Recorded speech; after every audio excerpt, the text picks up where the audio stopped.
Marilu, conta pra gente um pouquinho. A gente vai falar sobre como conservar os alimentos na nossa casa? Isso, na verdade, assim, como que a gente consegue afetar, ou melhorando, ou piorando, os nutrientes dos alimentos conforme a gente manipula, cozinha. Então, para a gente conseguir aproveitar melhor e também uma forma da gente conseguir armazenar de uma forma melhor sem tanta perda. A gente sabe que tem alguns alimentos que é possível, na hora de você cozinhar de um jeito mais prático, né? Por exemplo, a vapor, para não tirar tanto todos aqueles nutrientes. É isso mesmo. Tipo isso, na verdade, né? assim, se eu for lá atrás, eu lembro da minha avó. Muita coisa que minha avó fazia, eu falo, vou mostrar tudo isso aqui. Ah, que legal. Como é o nome da avó? Conta pra gente o nome da avó.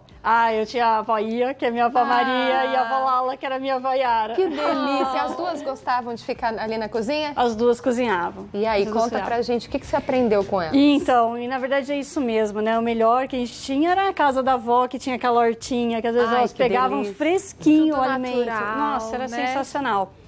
Dos legumes, vamos começar por eles? Vamos. Sim. Então, o que acontece aqui com os legumes? Desde a colheita a gente já tem perda.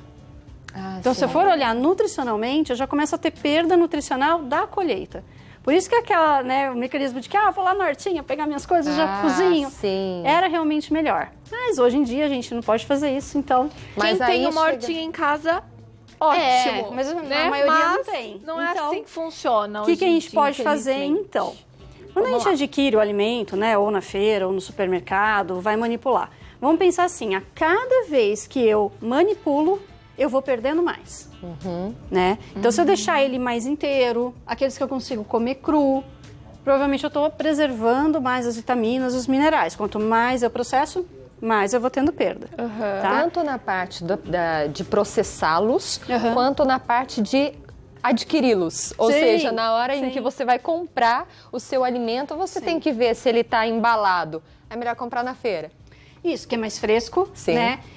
E assim, ele foi exposto a calor, onde ele ficou armazenado, tudo isso vai levando a perda das vitaminas, minerais. Entendi. E aí a gente chega em casa com os legumes, verduras, vamos colocar aqui esses leguminhos que eu pus, que é uma abobrinha, pimentão, brócolis, e aí a gente vai cozinhar.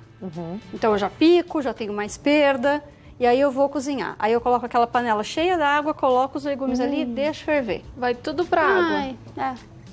Principalmente as vitaminas que são hidrossolúveis, que são as vitaminas do complexo B e a vitamina C. Eu perco muito isso na água. Então, qual é a melhor dica que a gente tem? A vapor. Vamos cozinhar a vapor. Mas eu não tenho aquela panela a vapor. Aquele segredo da dona de casa que todo mundo tem, né? Trouxe aqui a da minha casa. Olha que legal essa panela. Então, joguinho de panela. Sim. Coloco um fundinho de água, não muito. Um dedinho quase só, né? E aí eu coloco o escorredor de macarrão. Põe em cima, pronto. Resolvido. Tem uma panela a vapor. Aí eu pegaria os legumes, só colocar dentro, ligo o fogo, e tampa. Pronto. Isso aqui, normalmente em 4, 5 minutinhos, joia. Já tá. Eu até trouxe aqui, um brócolis que a gente cozinhou a vapor. Olha como ele preserva mais a cor. Bem mais fica verde. Mais verdinho, e fica mais durinho, né? E esse aqui a gente cozinhou na água, é até difícil de pegar ele. É mesmo. Ele vai perdendo muita cor, ele perde a textura. E aí uma dica bem legal, deixa uma bacia com gelo do lado, coloca a água, tirou do vapor, ficou no pontinho que eu quero, jogo no gelo. E aí isso chama, o clareamento dos legumes. Isso vai preservar a cor, vai parar o cozimento e principalmente se eu quiser congelar, fica melhor. E daí também não perde se você congelar. Aí entra de novo, porque outro daí processo. tem água, Aí eu congelo, descongelo, aí eu tenho mais processos que acabam levando à perda. Então o ideal de tudo é fazer o fresquinho, mas se eu quiser congelar para facilitar a vida, mais um motivo para eu fazer no vapor e depois fazer esse choque térmico no gelo. Perfeito. Muita gente fala assim, tem a questão de facilitar a vida, mas também tem a questão das perdas, né? Às vezes você compra o brócolis todo e não vai dar conta de consumir. De consumir tudo, então, tudo bem, isso. pode congelar. Por quanto tempo?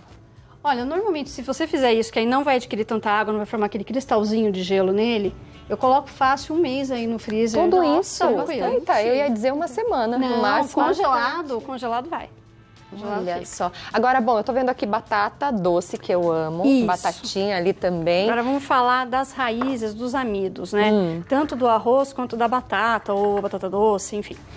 Isso é bem legal para quem está com controle glicêmico, tem diabetes e quer dar uma controlada. Certo. O que acontece? Isso tudo é amido, né? Então, desde o arroz, a batata, as raízes, vão acabar levando a glicemia no sangue, porque, né, vai ter essa absorção e a glicemia é leve, é o índice glicêmico deles. Dependendo de como eu preparo, eu posso diminuir essa absorção desse carboidrato, dessa glicose, né, e ter um maior controle da minha glicemia. Então, por exemplo, a batata. Se eu fizer ela cozida, seja a vapor ou na água, ou se eu fizer ela assada, tem diferença? Tem. Quando eu cozinho ela, eu hidrato o amido. E isso torna ele mais resistente. Então eu vou comer, o que quer dizer o amido resistente? É que ele vai ter uma dificuldade maior de ser absorvido. Então, ótimo, minha glicemia não vai fazer tanto pico. Entendi. Tá? Quando eu faço ela assada, eu já desidrato. Aí eu faço o contrário. É isso aí.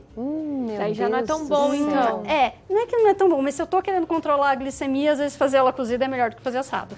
Olha, que interessante. Entendeu? Agora, peraí, antes de continuar, você tem alguma pergunta para Marilu? Manda pra gente, né? Tem o nosso WhatsApp, tem também aqui, olha, várias formas de você participar. Enfim, eu tenho muitas curiosidades, porque a alimentação é a base de tudo, né? Sim. Eu digo que se a gente, de fato, cuidasse bem da nossa alimentação, a gente não buscaria tantos remédios. Sim, sai da farmácia. Então, né, a gente precisa cuidar mais, assim, Sim. né? Que o nosso corpo, de fato, seja algo que possa resplandecer aquilo que está por dentro, né? Aquilo que nós ingerimos. E são dicas tão fáceis. Às vezes, né? Substituir, você melhora a sua saúde. O arroz ainda. também. É uma outra dica desse amido resistente. E aí que tá. Se eu faço o arroz fresquinho, fiz o arroz, tá fresquinho, aquele gostosinho de comer, é onde o amido dele tá melhor para ser absorvido. Tá. Entendeu? Então, melhor não... Se eu congelo, eu torno ele resistente. Entendi. Então, é melhor fresquinho. Não, melhor congelar. Congelado. Porque quando eu congelo, eu faço Daí esse amido segura. ficar resistente. E aí, quando eu vou consumir, a absorção não é tão alta. A gente, mas o arroz fresquinho... eu sei, eu ia dizer isso agora, gente. Arroz é tão fácil de fazer, puxa vida. Mas eu confesso que eu congelo às vezes sim. Por conta do tempo, da correria da vida, tanto o arroz branco quanto o arroz integral, mesmo processo. Mesmo processo. Tá. Mas aí eu consigo, com o congelamento, transformar ele num amido resistente. Entendi. Então, talvez para quem tem diabetes, pode dar uma ajuda. Não é que não vai subir glicemia, porque é carboidrato. Certo. Né? Então, a glicose vai chegar no sangue, mas vai chegar de uma forma mais lenta ou ter menos absorção. Como é que fica o congelamento das carnes? As carnes, o que é muito importante? A gente não ficar perdendo aquele suco dela. Então, a gente escuta muito, porque eu passei muito a carne, aquela carne super bem passada, desnatura a proteína. O que é isso? Eu perdi a proteína da carne? Não é para tanto. Para eu perder, realmente tem que estar um carvão. Um carvão, Tá, mas no geral dá para consumir bem passada, que eu aproveito as proteínas. O problema é quando a gente vai passar aquele bife ou esse medalhão que é mais altinho e fica vira chiclete. Eu começo a amassar a carne ali, vai soltando aquele suco. Ali foi-se minhas vitaminas do complexo B. Eita. Então, a B6, B12, B1, tudo que eu tinha de complexo B ali fica muito nesse suco da carne. Então, o que é o melhor? Eu vou passar a carne, fogo alto, selo um lado, selo o outro para ela formar uma casquinha. Aí ela segura esse suco. E aí sim eu deixo ali passando sem ficar amassando a carne. Olha, interessante. Para preservar mais as vitaminas. Agora, eu amo feijão e eu queria saber do feijão. Porque lá em casa, minha mãe, minha avó tem o costume de congelar feijão. Isso é bom ou não é? Não, tudo bem. O congelar, ok. O que é importante que isso aqui, eu realmente lembro da casa da minha avó. Deixa de molho. E eu pensava que era porque... Quando eu vejo, vai fazer feijão para agora. Lá em casa eu sempre falo pra minha mãe. Esses dias a gente tava até conversando na redação. Eu falei assim, gente, mas eu acho que eu nunca vi o feijão lá de casa de molho. Eu falei, mãe, você deixa o feijão? Ela falou, claro. Essa espuminha, que aqui não formou nem tanto, mas tem uma espuminha que forma aqui em cima, né? O que é isso? Você tem a fermentação mesmo dos grãos. E quando você deixa de molho umas 12 horas antes de preparar, eu elimino fitatos, que são presentes no grão de bico, no feijão. Toda a família do feijão tem esses fitatos. O que esse fitato faz? Ele não deixa eu absorver as proteínas vegetais que o feijão contém e também as vitaminas e minerais. Ele é um antinutriente. Então, se eu deixar de molho, eu resolvo bastante esse problema. Que ótimo! O problema é que a gente esquece de deixar de molho. Ai, meu Deus. Mas aí ele dá essa fermentação, ele não vai dar essa fermentação, ele acaba não dando gases. Muitas pessoas até a digestão dele fica melhor. Agora, peraí que a gente tem uma pergunta pra você, ó. Chegou essa pergunta da Fátima de São Paulo, capital. Boa tarde. É ruim cozinhar no micro-ondas? Obrigada. E aí, é ruim? Que assunto controverso. Tem muita gente que é contra o micro-ondas, né? Eu particularmente, eu acho que facilita a vida. Eu acho que é um facilitador. O que eu não acho só legal de micro-ondas é você esquentar ou fazer as coisas em embalagens plásticas. Ah, sim. Então, sempre colocar em vidro, tá? E aí dá, sim, pra cozinhar. Mas é aquilo, como eu falei, tudo que eu vou processando mais, eu vou tendo mais perda. Né? Então, às vezes, se eu colocar uma carne em micro-ondas, ela pode soltar muito daquele suco, enfim.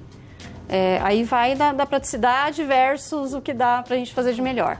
Perfeito. Ali. Gente, Obrigada, incrível. Olha que todas as dicas. Ficaríamos aqui conversando muito mais, dicas especiais para você. Pode seguir lá no Instagram, que eu já sigo, então a Marilu. Verdade.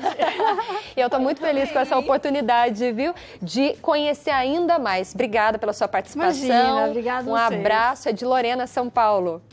Guaratinguetá. Gente, um beijo pro povo de Guaratinguetá, cidade vizinha aqui, que sempre acompanha também o Santa Receita.